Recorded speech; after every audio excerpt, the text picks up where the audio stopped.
Hello प्यारे मेरे बच्चों, कैसे हो। मैं संदीप शर्मा और आपका मेरे YouTube चैनल बिग्स इंस्टीट्यूट पे स्वागत करता हूँ। तो बच्चों, आज की जो क्लास है उस क्लास में अपन समझेंगे कॉम्बिनेशन ऑफ कैपेसिटर्स, यानी कि कैपेसिटर्स को कंबाइन करते हैं या कनेक्ट करते हैं तो उनको कितने तरीके से अपन कनेक्ट कर सकते हैं वो देखेंगे।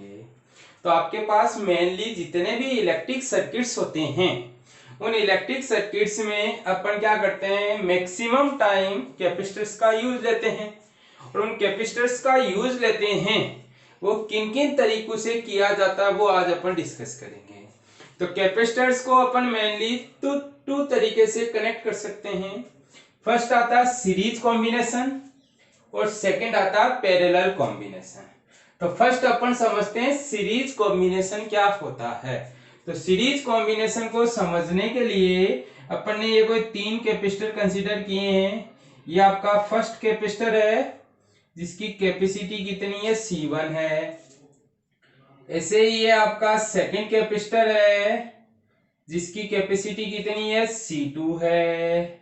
ऐसे ही आपके पास ये थर्ड कैपेसिटर है जिसकी कैपेसिटी अपन ने कितनी कंसीडर की है, C3 कंसीडर की है। अब अपन को इन कैपेसिटर्स को क्या करना है, सीरीज में कनेक्ट करना है। अब सीरीज में कनेक्ट करना है तो आपको समझना है कि ये फर्स्ट कैपेसिटर की फर्स्ट प्लेट P1 है, ये इसकी सेकंड प्लेट P2 है।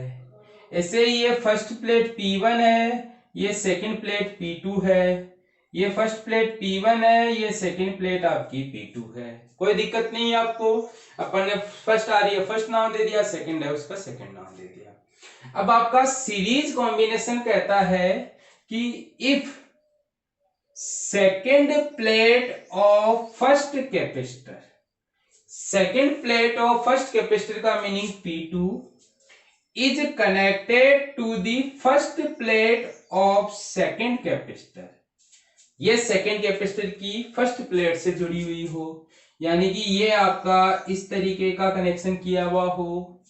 ऐसे ही आपके पास इसको इस तरीके से कनेक्ट किया हो और इसी तरीके से आगे वाली प्लेट को उसके आगे वाले कैपेसिटर से कनेक्ट किया गया हो।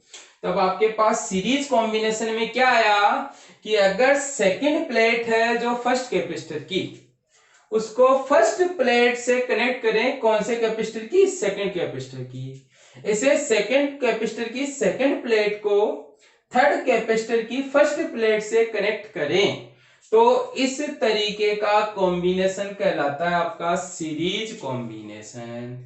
एक बार दोबारा सुन लेना बच्चों कि अगर अपन किसी भी फर्स्ट कैपेसिटर की सेकंड प्लेट को सेकंड कैपेसिटर की फर्स्ट प्लेट से और सेकंड कैपेसिटर की सेकंड प्लेट को थर्ड कैपेसिटर की फर्स्ट प्लेट से कनेक्ट करें तो इस तरीके का कॉम्बिनेशन कहलाएगा आपका सीरीज कॉम्बिनेशन।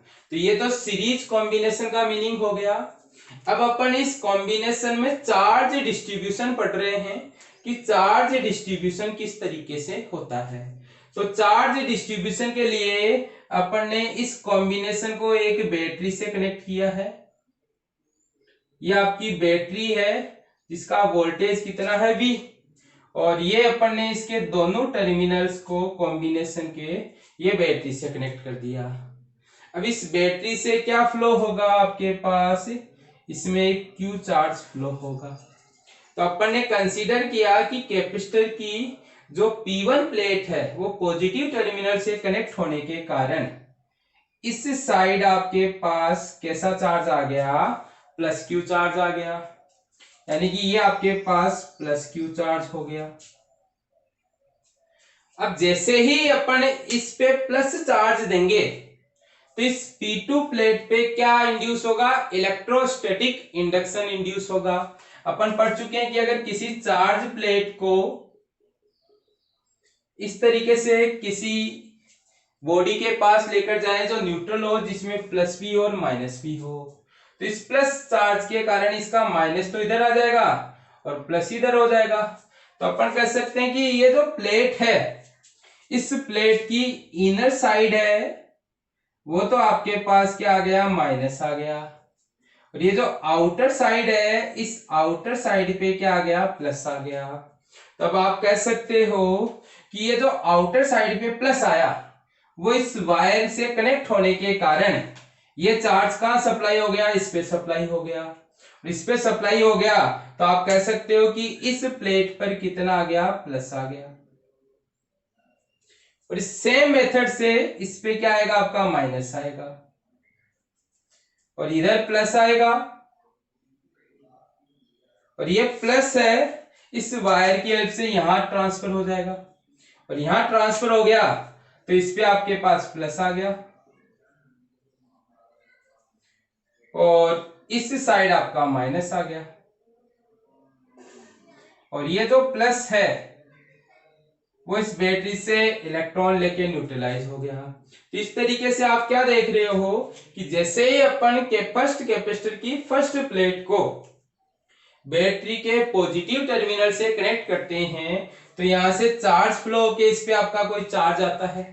उस चार्ज के कारण इलेक्ट्रोस्टैटिक इंडक्शन प्रोड्यूस होगा जिसमें इस सेकंड प्लेट के इनर साइड तो माइनस आ जाता है, आउटसाइड प्लस आ जाता है और ये प्लस चार्ज यहां सप्लाई हो जाता है जिससे दोबारा यहाँ इलेक्ट्रोस्टैटिक इंडक्शन होता है और ये प्लस इधर सप्लाई हो गया।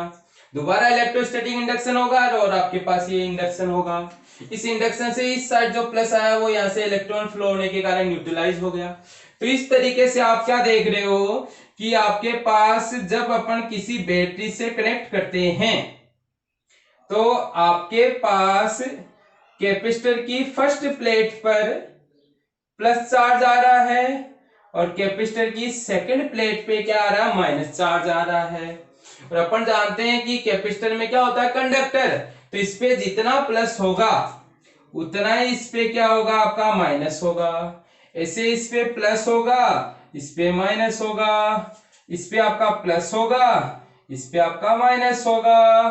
तो आप ये कह सकते हो कि कैपेसिटर के सीरीज कॉम्बिनेशन में चार्ज आपका क्या रहता है, कांस्टेंट रहता है ईच कैपेसिटर पे।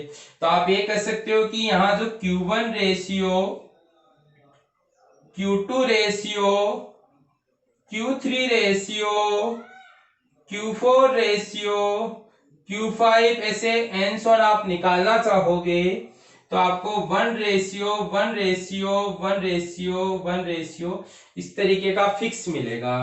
तो बच्चों ध्यान रखना है कि आपका जो सीरीज कॉम्बिनेशन है उस सीरीज कॉम्बिनेशन में आपका चार्ज क्या रहता है, कांस्टेंट रहता है।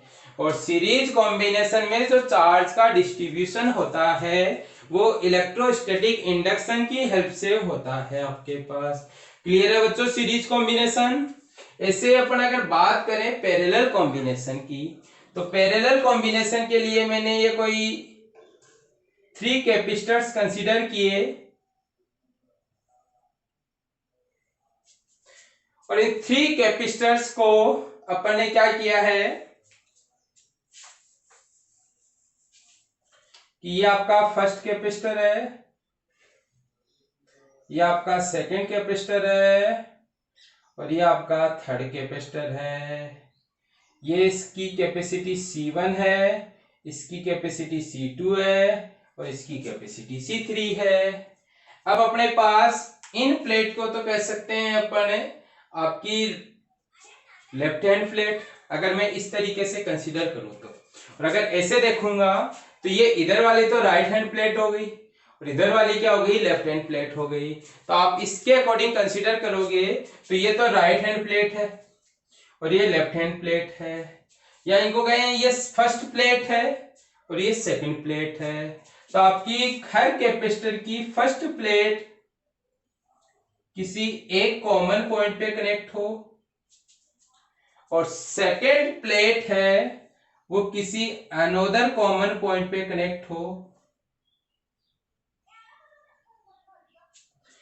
तो इस तरीके का कॉम्बिनेशन कहलाता है आपका सीरीज और सॉरी पैरेलल कॉम्बिनेशन। दोबारा सुनना बच्चों कि अगर किसी कॉम्बिनेशन में आपके पास मल्टीपल कैपेसिटर्स हो और उनकी फर्स्ट प्लेट एक कॉमन पॉइंट पर हो और सेकंड प्लेट किसी दूसरे कॉमन पॉइंट से कनेक्टेड हो तो इस तरीके का कॉम्बिनेशन बनेगा आपका पैरेलल कॉम्बिनेशन।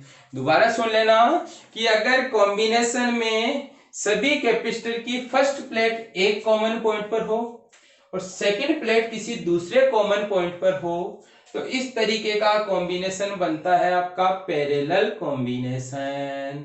क्लियर है बच्चों? कोई दिक्कत नहीं होनी चाहिए आपके पास। अब आप अगर इसमें देखोगे तो ये मैंने क्या किया कि ये वाला जो कॉमन पॉइंट है वो बैटरी के पॉजिटिव टर्मिनल से कनेक्ट कर दिया, और ये वाला जो कॉमन पॉइंट है वो मैंने बैटरी के नेगेटिव टर्मिनल से कनेक्ट कर दिया। तो आप क्या देख रहे हो कि ये वाला पॉइंट है वो तो हाई पोटेंशियल पे है क्योंकि पॉजिटिव टर्मिनल से जुड़ा हुआ है, और ये वाला पॉइंट है वो लो पोटेंशियल पे है क्योंकि आपके पास किससे जुड़ा हुआ है, माइनस टर्मिनल से जुड़ा हुआ है। तो आप कह सकते हो कि पैरेलल कॉम्बिनेशन में आपकी कैपेसिटर की फर्स्ट प्लेट हाई पोटेंशियल पे और सेकेंड प्लेट लो पोटेंशियल पे हो, तो इस तरीके का कॉम्बिनेशन कहलाता है आपका पैरेलल कॉम्बिनेशन। अब अगर इस बैटरी का पोटेंशियल V हो तो इस हाई और लो पॉइंट के बीच का जो पोटेंशियल डिफरेंस है वो भी इस बैटरी के पोटेंशियल डिफरेंस के इक्वल होगा। तो आप कह सकते हो कि इस कैपेसिटर पे भी पोटेंशियल V होगा, इस कैपेसिटर पे भी पोटेंशियल V होगा, और इस कैपेसिटर पे भी आपका पोटेंशियल V होगा। तो आपने क्या कहा कि ये अपना जो कॉम्बिनेशन है, इस कॉम्बिनेशन में ईच कैपेसिटर पे पोटेंशियल आपका क्या है, कांस्टेंट है, और पोटेंशियल कांस्टेंट है तो अगर आप V1 ratio, V2 ratio, V3 ratio dot dot अगर इस तरीके के रेशियो की बात करोगे तो ये रेशियो निकल कर आएगा 1 ratio 1 ratio 1 ratio 1 dot dot ऐसे। तब आपको यहां ध्यान रखना है कि अगर आपका सीरीज कॉम्बिनेशन है तो उसमें आपका Q है वो कांस्टेंट होगा, और अगर पैरेलल कॉम्बिनेशन है तो उसमें जो V की वैल्यू है वो क्या रहेगी, कांस्टेंट रहेगी। तो बच्चों ये आपके पास सीरीज कॉम्बिनेशन और पैरेलल कॉम्बिनेशन का मीनिंग है कि सीरीज कॉम्बिनेशन में अगर अपन फर्स्ट कैपेसिटर की सेकंड प्लेट को सेकंड प्लेट की कैपेसिटर की फर्स्ट प्लेट से कनेक्ट करें तो कॉम्बिनेशन बनेगा सीरीज। सीरीज कॉम्बिनेशन में चार्ज कांस्टेंट रहता है। पैरेलल कॉम्बिनेशन में आपके पास जितने भी फर्स्ट प्लेट है वो एक कॉमन पॉइंट पर होती है और सेकंड प्लेट है वो एक दूसरे कॉमन पॉइंट पर होती है। अगर अपन इससे बैटरी जोड़ें तो आपका फर्स्ट कॉमन पॉइंट तो होता है आपके पास हाई पोटेंशियल पे अगर बैटरी को इस तरीके से कनेक्ट किया गया है, और सेकंड पॉइंट है वो होता है लो पोटेंशियल पे। तो इस तरीके से आपके पास ईच कैपेसिटर के बीच का जो पोटेंशियल डिफरेंस है प्लेट्स के बीच का वो बैटरी के पोटेंशियल डिफरेंस के इक्वल होता है। इसलिए अपन कह सकते हैं कि यहाँ V क्या रहता है, आपका कांस्टेंट रहता है। कोई दिक्कत नहीं है बच्चों, एक बार आप इसका स्क्रीनशॉट ले लीजिए।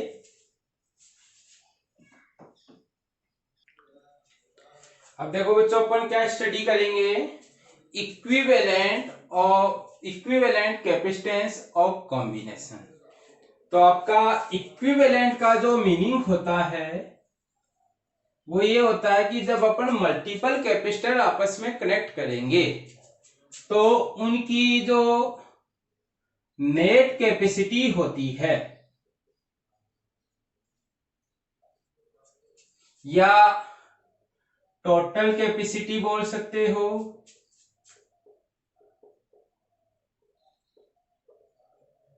या आप बोल सकते हो कि उनकी रिजल्टेंट जो कैपेसिटी है वो कितनी आएगी उसकी कैलकुलेशन कर रहे हैं। और इसमें भी अपन सबसे फर्स्ट कर रहे हैं किसमें, इन सीरीज कॉम्बिनेशन, कि अगर अपन कैपेसिटर्स को सीरीज में कनेक्ट करें तो सीरीज कॉम्बिनेशन में आपके पास इक्विवेलेंट कैपेसिटेंस कितना आता है वो कैलकुलेट कर रहे हैं। तो पहले अपन इसको कैलकुलेट करने के लिए अपन ने ये कोई 3 कैपेसिटर्स कंसीडर किए हैं। ये आपका फर्स्ट कैपेसिटर है जिसकी कैपेसिटी C1 है। ये आपका सेकंड कैपेसिटर है जिसकी कैपेसिटी अपन ने C2 कंसीडर कर ली। और ये थर्ड कैपेसिटर आपका C3 है जिसकी कैपेसिटी अपन ने C3 कंसीडर कर ली, थर्ड कैपेसिटर। ये आपका सेकंड फर्स्ट प्लेट से कनेक्टेड है, इसलिए कौन सा कॉम्बिनेशन हो गया, सीरीज। और इसको अपन ने एक बैटरी से कनेक्ट कर दिया और उस बैटरी का जो पोटेंशियल डिफरेंस या टर्मिनल्स के बीच का जो पोटेंशियल डिफरेंस है वो कितना मान लिया अपन ने, V मान लिया। अब जैसे इसको कनेक्ट करेंगे तो अपन पढ़ चुके हैं कि इसमें क्या फ्लो होगा, चार्ज फ्लो। तो ये आपकी पॉजिटिवली चार्ज हो जाएगी और ये आपकी नेगेटिवली चार्ज हो जाएगी। ऐसे इस पे पॉजिटिव चार्ज आ जाएगा, इस पे आपका नेगेटिव चार्ज आ जाएगा, इस पे आपका पॉजिटिव चार्ज आ जाएगा और इस पे नेगेटिव चार्ज आ जाएगा। अब अपन पढ़ के आए कि ईच कैपेसिटर पे सीरीज कॉम्बिनेशन में चार्ज सेम होता है, यानी कि इसका चार्ज भी Q है, इसका चार्ज भी Q है और इसका चार्ज भी आपका Q है। अब चार्ज तो सेम है पर कैपेसिटी डिफरेंट होने के कारण इन पे पोटेंशियल डिफरेंस क्या मिलेगा, आपको अलग मिलेगा। तो अपन ने इसका पोटेंशियल डिफरेंस कंसीडर कर लिया V1 है, ऐसे ही इसका पोटेंशियल डिफरेंस V2 कंसीडर कर लिया और इसका पोटेंशियल डिफरेंस है वो अपन ने V3 कंसीडर कर लिया। तो बच्चों आपके पास सीरीज कॉम्बिनेशन में चार्ज ईच कैपेसिटर पे सेम होता है पर पोटेंशियल डिफरेंस क्या होता है, डिफरेंट।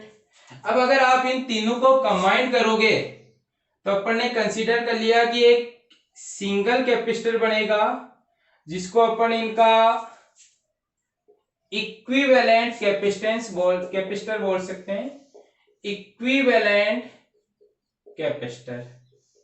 और इस इक्विवेलेंट कैपेसिटर की कैपेसिटी कंसीडर कर ली, कितनी है, C इक्विवेलेंट। और सीरीज में इसलिए अपन ने यहाँ S लिख दिया है। इसका चार्ज Q और इसको अगर अपन V वोल्ट की बैटरी से कनेक्ट करें तो इसका पोटेंशियल आ गया V, जिसके कारण ये पॉजिटिवली चार्ज होगी और ये नेगेटिवली चार्ज होगी। तो बच्चों ये तो आपका कॉम्बिनेशन का फिगर हुआ। अब अगर आप मेंशन करोगे तो यहां लिखोगे V1 potential difference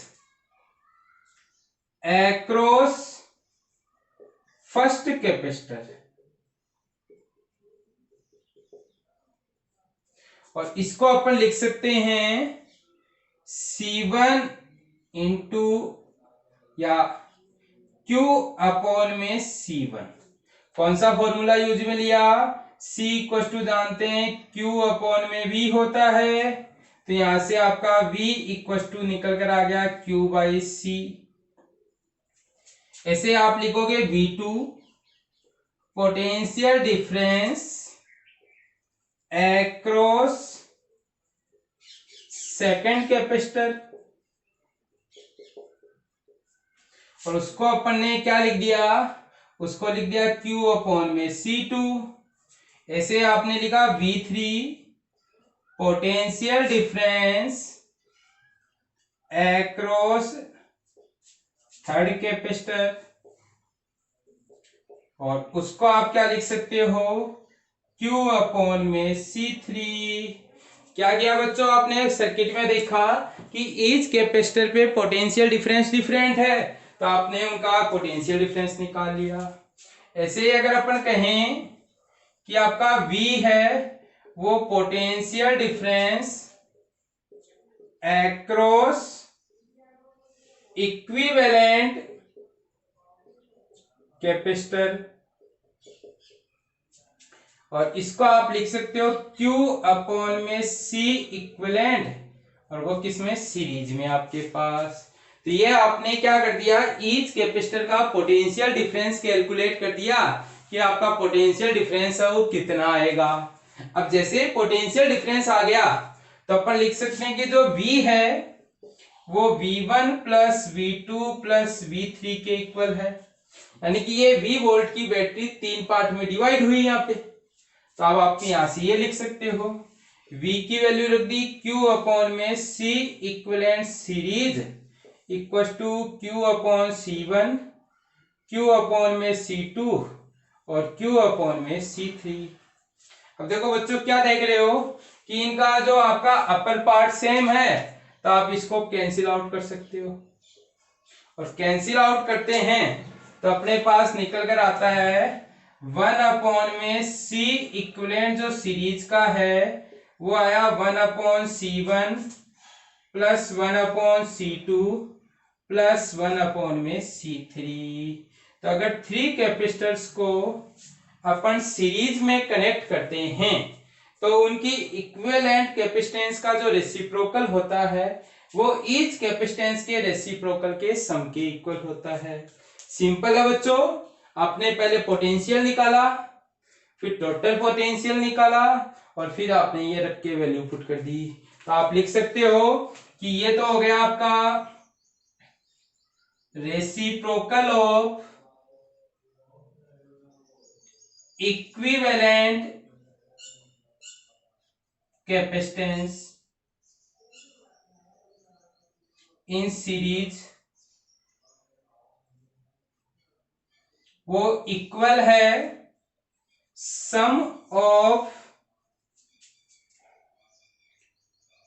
capacitance, sum of reciprocal of capacitance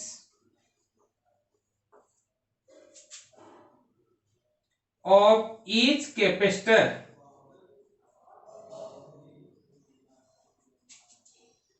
connected in series। तो बच्चों आपको ये बोल देते हैं कि प्रूव करो सीरीज कॉम्बिनेशन में इक्विवेलेंट कैपेसिटेंस का जो रेसिप्रोकल है वो ईच कैपेसिटर के कैपेसिटेंस के रेसिप्रोकल के सम के इक्वल होता है। कोई दिक्कत नहीं है बच्चों, यहां तक तो क्लियर है। एक बार आप इसका स्क्रीनशॉट ले लीजिए। अब देखो बच्चों, ये आप निकाल चुके हो, इसको थोड़ा सा और आगे आप मॉडिफाई करके भी लिख सकते हो कि इन तीनों का एलसीएम आ गया C1 C2 C3। यहां से C1 से C1 डिवाइड किया तो यहां C2 C3 plus C3 C1 plus C1 C2।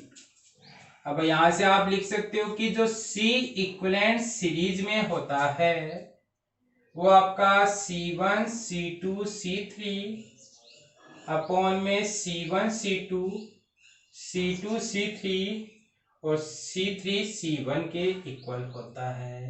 तो बच्चों आपका ये जो फॉर्मूला आया है वो इसी का अपर पार्ट है आपके पास, तो आपको ये भी ध्यान रखना आपके पास।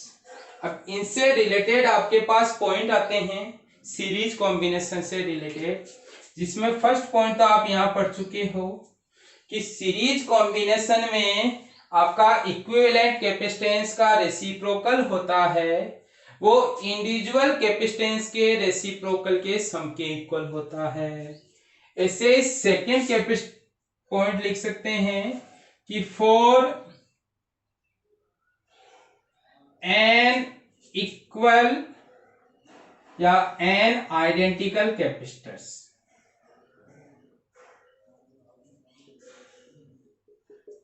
यानी कि आपके पास कितने कैपेसिटर हो n, और वो भी कैसे हो, आइडेंटिकल हो। तो उस टाइम पे अपन ने इस फॉर्मूले को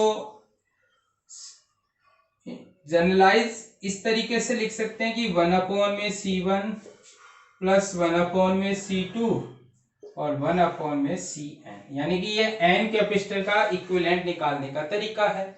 अब आपको यहाँ पे क्या गिवन है, यहाँ पे आपको गिवन है C1 C2 C3 C4 dot dot Cn, ये सब किसके इक्वल है, C के इक्वल है, क्योंकि आपको बोला है identical capacitors.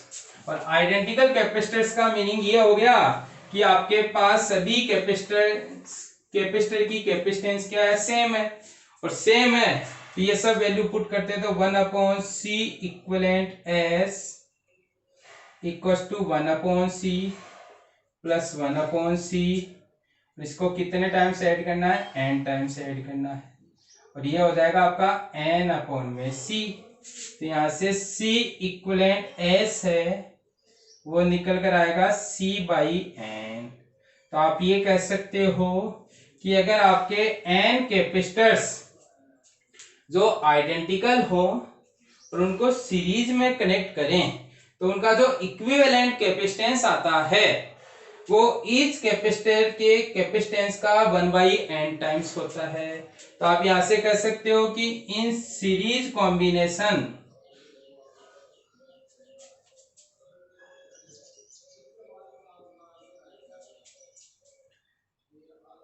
Capacitance of circuit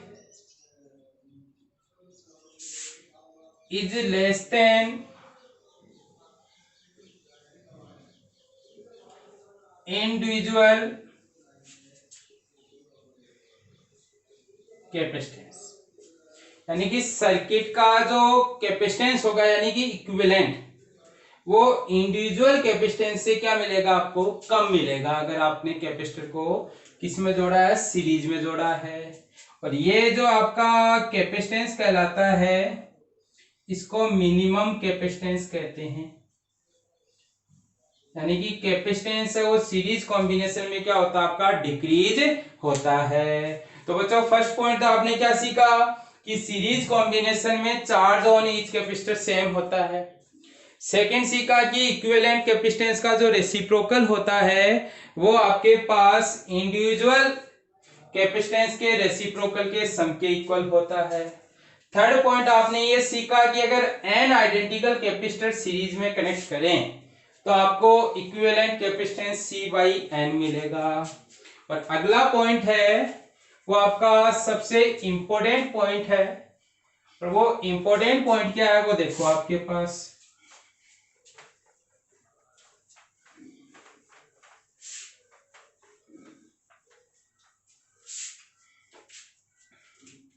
आपको अगर ऐसा कोई कॉम्बिनेशन दे दिया कि ये आपके पास 3 कैपेसिटर्स हैं, या इस तरीके का कोई कॉम्बिनेशन बना के दे दिया कि ये आपके पास कोई एक कैपेसिटर है और इस कैपेसिटर में अपन ने इसमें एक मीडियम भरा, इसमें दूसरा मीडियम भरा, इसमें तीसरा मीडियम भरा, यानी कि इनके बीच की जो टोटल डिस्टेंस वो तो d है। तो आपको ये कहा गया कि यहाँ कोई फर्स्ट मीडियम भरा जिसका डाइलेक्ट्रिक कांस्टेंट एप्सिलॉन r1 है और उसकी थिकनेस t1 है। यहाँ एप्सिलॉन r2 है, थिकनेस t2 है, और यहाँ एप्सिलॉन r3 है और उसकी थिकनेस कितनी है, t3। इसका एरिया a है, वैसा का वैसा एरिया इसका लिया है, इसका भी a लिया है, इसका भी a लिया है। अब आपको बोला है कि इसका इक्विवेलेंट कैपेसिटेंस कितना आएगा, तो आप इसको C1 मान सकते हो, इसको आप C2 मान सकते हो और इसको आप C3 मान सकते हो। वैसे मान के अपन इसको ऐसे ड्रॉ कर सकते हैं कि ये आपका फर्स्ट कैपेसिटर है, ये सेकंड कैपेसिटर है और ये आपका थर्ड कैपेसिटर है। तो ये हो गया C1, ये C2 और ये C3। क्या क्या बच्चों, आपको ये एक कॉम्बिनेशन गिवन था, इस कॉम्बिनेशन में आपके पास 3 मीडियम अपन ने फिल कर दिए। अब बोला इसका इक्विवेलेंट कैपेसिटेंस कितना आएगा, तो इसके लिए आपने कह दिया कि सर इसका कैपेसिटेंस C1 होगा, इसका C2 होगा और ये C3, यानी कि ये अपन 3 कैपेसिटर मान सकते हैं जिनको किस में जोड़ा है, इन्होंने सीरीज में जोड़ा है। तब आप लिख सकते हो कि यहाँ जो C1 है वो इसका एरिया तो A है और मीडियम है यहाँ epsilon naught into epsilon r1 और इसकी थिकनेस कितनी है आपके पास, t1। ऐसे ही C2 लिख सकते हो a epsilon naught into epsilon r2 upon में t2, और यहां लिख दिया अपन ने C3 equal to A epsilon naught epsilon R3 upon में T3। कौन सा फॉर्मूला यूज में लगाया? C of parallel plate capacitor in medium is equal to A epsilon naught epsilon R upon में D। उस फॉर्मूले से आप इसका भी निकाल सकते हो, इसका भी निकाल सकते हो और इसका निकाल सकते हो। अगर मैं ये कहूं कि ये इक्वल है एक ऐसे कैपेसिटर के जिसमें ये मीडियम है और उस मीडियम का टोटल डाइलेक्ट्रिक कांस्टेंट है वो एप्सिलॉन R इक्विवेलेंट है। इस कैपेसिटेंस का इक्विवेलेंट कैपेसिटेंस C इक्विवेलेंट है, तो आप लिख सकते हो कि C इक्विवेलेंट वो किसके इक्वल होगा? ए epsilon naught epsilon R equivalent upon में टोटल डिस्टेंस हो गई D के इक्वल। आपके पास क्या किया बच्चों?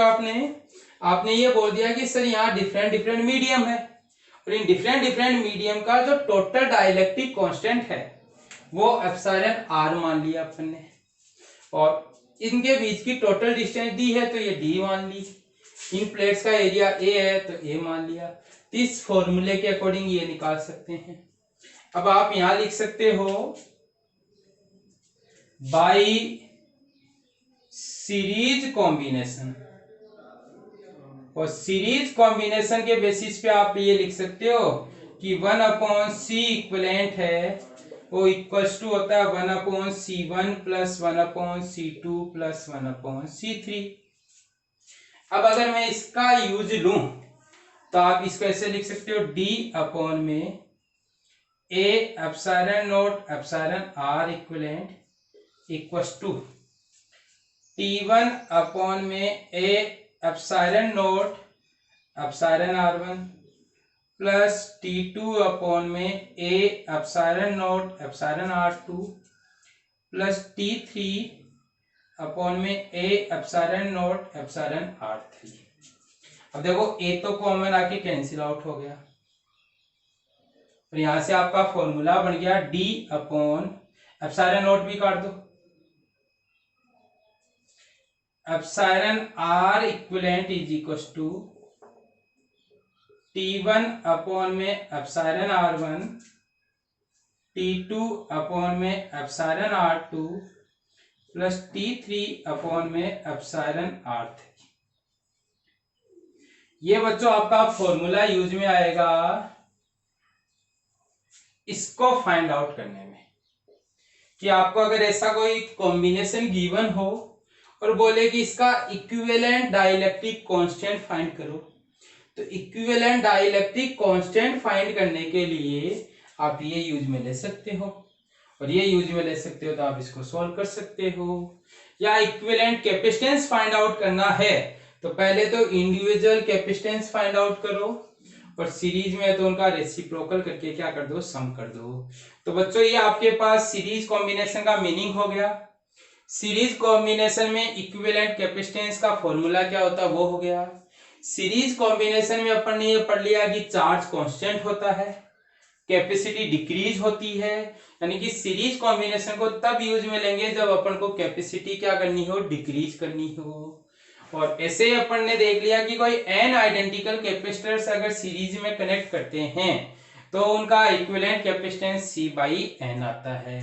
कोई दिक्कत नहीं है बच्चों। तो आपको वीडियो कैसा लगा उसके बारे में आप कमेंट सेक्शन में जरूर बताइएगा। Thank you. आप इसका स्क्रीनशॉट ले लीजिए।